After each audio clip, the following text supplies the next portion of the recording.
Uşaq oyuncaqlarının yarada biləcəyi təhlükə artıq ciddi problemə çevrilib. Bu problemin qarşısını almaq üçün qabaqlayıcı tədbirlər görülməyə başlayıb. Artıq Avropa İttifaqı oyuncaqlarla bağlı təhlükəsizlik qaydalarını sərtləşdirir.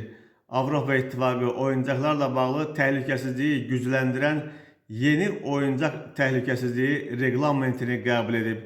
Yanvarın 1-dən qüvvəyə minəcək sənəd uşaqların zərərli kimyəvi maddələrdən daha effektiv qorunmasını nəzərdə tutur. Yeni qaydalara əsasən təhlükəli olduğu müəyyən edilən maddələr, o cümlədən hormon sistemini pozan, allergiya yaradan və ya orqanlara zərər verən kimyəvi birləşmələri olan oyuncaqlar dərhal qadağan ediləcək. Qadağa yüksək davamlılığa görə ətraf mühitdə uzun müddət parçalanmayan, insan sağlamlığı üçün risk yaradan sintetik kimyəvi birləşmələri də əhatə edir.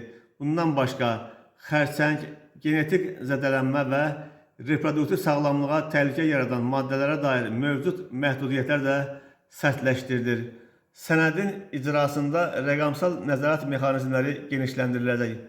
Avropa İttifaqı bazarına çıxarılan bütün oyuncaqlar təhlükəsizlik və uyğunluq məlumatlarını əks etdirən rəqəmsal məhsul pasportu ilə təchiz olunacaq.